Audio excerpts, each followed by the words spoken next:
Tuhan bersamamu dan bersama rohmu. Inilah Injil suci menurut Markus. Dimuliakanlah Tuhan. Sekali peristiwa, Yesus dan murid-muridnya sedang dalam perjalanan ke Yerusalem. Yesus berjalan di depan. Para murid merasa cemas, dan orang-orang yang mengikuti dia dari belakang pun merasa takut. Sekali lagi Yesus memanggil ke-12 muridnya, dan ia mulai mengatakan kepada mereka apa yang akan terjadi atas dirinya. Yesus berkata, "Sekarang kita pergi ke Yerusalem, dan Anak Manusia akan diserahkan kepada imam-imam kepala dan ahli-ahli Taurat. Mereka akan menjatuhi dia hukuman mati. Mereka akan menyerahkan dia kepada bangsa-bangsa yang tidak mengenal Allah. Ia akan diolok-olok, diludahi, disesah, dan dibunuh. Dan sesudah 3 hari, ia akan bangkit." Lalu Yakobus dan Yohanes, anak-anak Zebedeus, mendekati Yesus. Mereka berkata, "Guru, kami harap Engkau mengabulkan suatu permohonan kami." Jawab Yesus, "Apakah yang kalian ingin ku perbuat bagimu?" Mereka menjawab, "Perkenankanlah kami ini duduk dalam kemuliaan-Mu kelak, seorang di sebelah kanan dan seorang di sebelah kiri-Mu." Tetapi Yesus berkata kepada mereka, "Kalian tidak tahu apa yang kalian minta. Sanggupkah kalian meminum piala yang harus kuminum, dan dibaptis dalam pembaptisan yang harus kuterima?" Mereka menjawab, "Kami sanggup." Yesus selalu berkata kepada mereka, "Memang kalian akan meminum piala yang harus kuminum, dan akan dibaptis dalam baptisan yang harus kuterima. Tetapi hal duduk di sebelah kanan atau kiriku, aku tidak berhak memberikannya. Itu akan diberikan kepada orang-orang yang baginya telah disediakan." Mendengar itu, ke-10 murid yang lain menjadi marah kepada Yakobus dan Yohanes. Tetapi Yesus memanggil mereka lalu berkata, "Kalian tahu bahwa orang-orang yang disebut pemerintah bangsa-bangsa memerintah rakyatnya dengan tangan besi, dan pembesar-pembesarnya menjalankan kuasanya dengan keras atas mereka. Tetapi janganlah demikian di antara kalian. Barang siapa ingin menjadi besar di antara kalian, hendaklah ia menjadi pelayanmu. Dan barang siapa ingin menjadi yang terkemuka di antara kalian, hendaklah ia menjadi hamba untuk semuanya.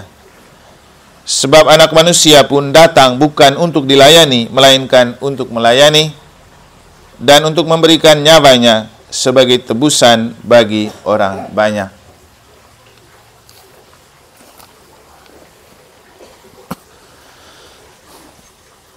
Demikianlah sabda Tuhan. Terpujilah Kristus.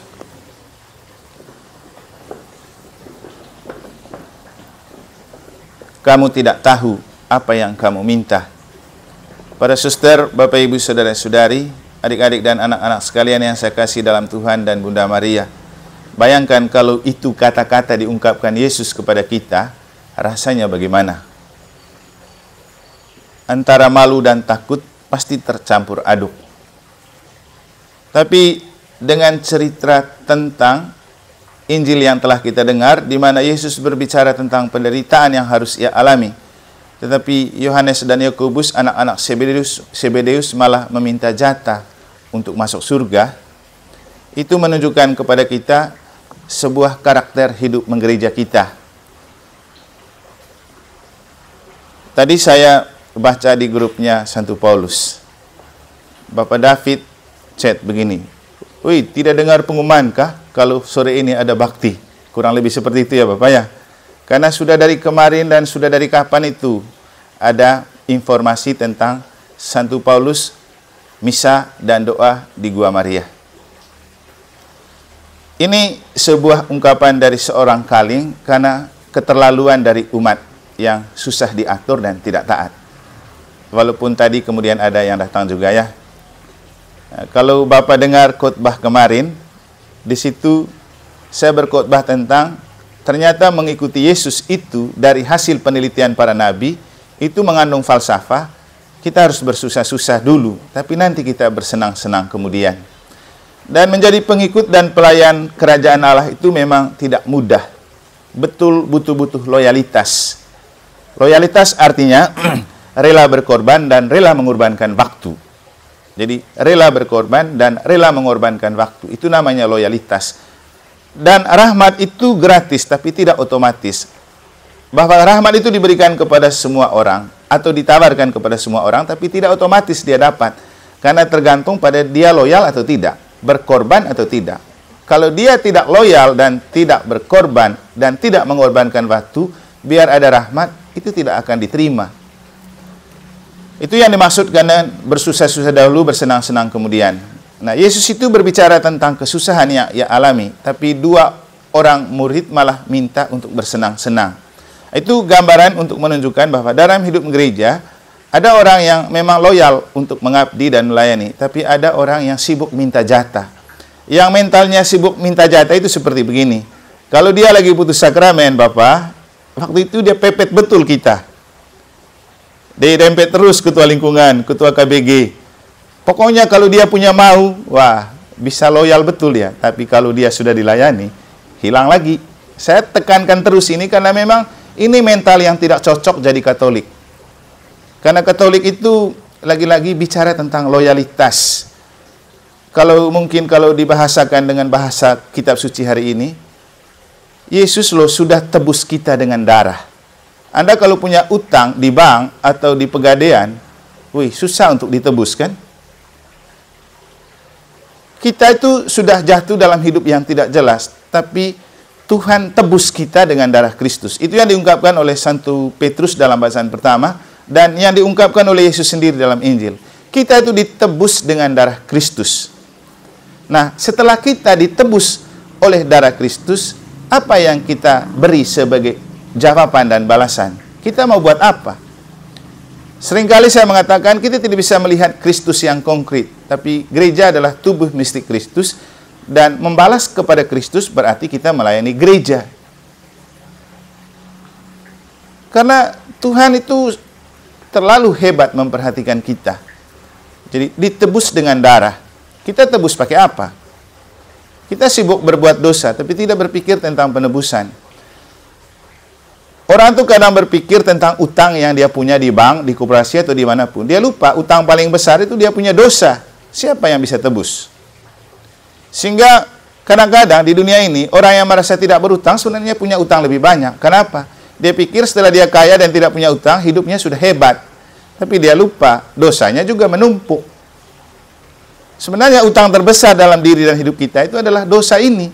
Dan tidak ada satupun kekayaan dan kehebatan dunia yang bisa menebus dosa, kecuali darah Kristus. Nah, kita ini setiap hari pasti berbuat dosa. Siapa yang tebus? Kita juga, kita itu beruntung punya Kristus ini. Rela mengorbankan darah untuk menebus dosa dan kesalahan kita. Jadi kalau kita diminta untuk ikut kegiatan di gereja, doa rosario, kor, misa, itu bukan untuk orang sebenarnya, untuk penebusan diri kita. Itu yang paling penting. Utang yang kadang orang tidak anggap itu utang paling besar, tapi itu yang sangat besar mempengaruhi hidup kita. Kalau hati kita sudah diselimuti dosa, dan pikiran kita diselimuti oleh kegelapan, kita mau hebat bagaimanapun pasti mentok. Jadi pikiran selalu mentok, perasaan selalu mentok. Makanya Bapak Ibu bisa melihat, ada orang yang makin kaya, yang kelihatan kaya tapi tidak pernah berdoa dan ke gereja. Biar dia kaya bagaimanapun, dia tidak akan pernah merasa dia kaya. Pasti dia marah-marah terus bawahannya, karyawannya. Kenapa? Sudah mentok pikirannya dan perasaannya. Kalau kita berpikir dari segi kita yang miskin, sebenarnya kalau sudah kaya mau kejar apa lagi? Tapi coba kamu lihat, yang paling pelit dan paling suka marah bawahan itu orang kaya. Tidak semua sih, ada yang baik. Karena dia tidak berpikir bahwa utang terbesar itu dosa ini. Dan Maria itu dititipkan oleh Yesus untuk kita juga menetralisir dan menebus dosa. Itulah kenapa kita diminta untuk doa 3 kali Salam Maria untuk menghormati kesucian Bunda Maria. Engkau yang dikandung tanpa noda ya Maria, sucikanlah badanku dan kuduskanlah jiwaku. Untuk menebus dosa kita. Dan Tuhan menitipkan Maria kepada kita untuk membantu meringankan dosa kita. Coba perhatikan baik-baik kita punya doa Salam Maria. Salam Maria penuh rahmat, Tuhan sertamu, terpujilah engkau di antara wanita dan terpujilah buah tubuhmu Yesus. Santa Maria Bunda Allah, doakanlah kami orang berdosa ini. Nah, coba ingat. Jadi Bunda Maria juga punya peran untuk menebus dosa. Maka jangan remehkan dan jangan main-main untuk dekat dengan Bunda Maria. Mungkin teman-teman yang sering ikut kelompok doa juga pernah mendengar lagu yang dulu sempat tenar itu. Ini kita punya kalau tidak salah. Bukan dengan barang fana kau membayar dosaku, dengan darah yang mahal. Nah, selanjutnya. Itu lagu dari Injil hari ini dan dari bacaan pertama tadi. Itu lagu sangat biblis. Tetapi sayang sekali kadang-kadang orang menyanyikan lagu itu dengan penuh ekspresi, dengan suara merdu, dengan acting yang begitu tinggi, tapi dia lupa apa artinya. Waktu menyanyi, ngeri sekali. Ketika diminta melayani, susah. Terus untuk apa kita menyanyi dengan bagus? Saya sering mengamati betapa ada orang yang dengan penuh ekspresi dan pokoknya dengan acting yang ngeri sekali menyanyikan lagu-lagu ini. Tapi giliran saya lihat di KBG tidak muncul, di lingkungan tidak muncul. Loh, apa artinya kau menyanyi dengan baik ketika kau tidak tahu arti dari kata-kata itu? Jadi Tuhan itu membayar dosa kita dengan darah yang mahal, yaitu darah Tuhan kita, Yesus Kristus. Bapak Ibu, kalau sudah begini Tuhan kita membeli kita dan menebus kita, pertanyaannya, apa yang kita buat untuk Tuhan? Apa yang kita buat untuk gereja? Apa yang kita buat untuk Bunda Maria? Sebagai ucapan terima kasih, mereka tidak pernah minta kekayaan kita. Mereka tidak minta harta duniawi kita. Mereka cuma minta kehadiran dan ketaatan kita. Itu saja. Jadi mereka cuma minta loyalitas kita sebagai murid-murid Yesus, sebagai anak-anak Maria. Tidak ada yang lain. Tidak penting kau punya apa. Tidak penting kau punya pangkat apa. Tapi mereka hanya minta kau punya hati untuk setia dan taat dalam hidup beriman, dalam hidup menggereja. Bicara loyalitas itu bicara tentang hati yang tulus untuk taat dan mau. Bapak Ibu, banyak orang yang suka cari alasan kalau diminta untuk terlibat dalam kegiatan-kegiatan gereja. Karena mereka mungkin merasa orang paling hebat dan paling sibuk di dunia ini. Tapi mereka lupa, sehebat apapun kesibukan, seberapa banyak pun kekayaan, mereka tidak akan pernah membeli dan menebus dosa. Hanya darah Yesus yang bisa menebus dosa. Hanya kedekatan dengan Bunda Maria membuat dosa kita diringankan. Karena Bunda Maria diberikan oleh Yesus untuk gereja. Sebagai Bunda Gereja yang kita peringati pada hari ini. Dan siapa yang mau dekat dengan Yesus, dekatlah bersama Bunda Maria.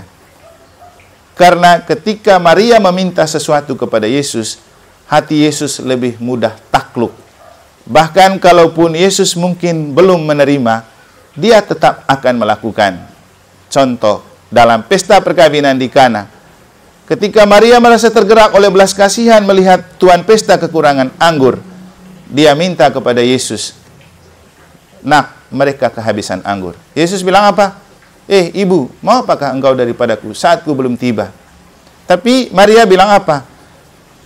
Isilah tempayan itu dengan air, apa yang dia minta kepadamu, buatlah itu. Walaupun kesannya Yesus menolak, Maria tetap percaya. Orang ini kan Yesus anaknya. Maria tahu baik isi hati Yesus. Sehingga walaupun mulut Yesus mengatakan, mau apakah engkau daripadaku saatku belum tiba, Maria tahu isi hatinya. Karena hati Yesus kan hati yang terbentuk dari hati Maria. Maka dia tetap mengatakan kepada tuan pesta dan pelayan-pelayan, isilah tempayan itu penuh dengan air.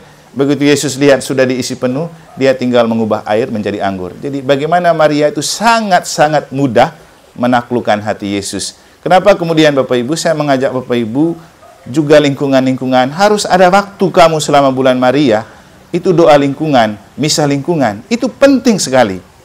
Bukan untuk Romo, tapi untuk kamu. Tapi sayang sekali bahwa orang tidak paham apa artinya kita misa lingkungan di Gua Maria setiap bulan Maria. Pikirnya itu karang-karangannya Romo saja.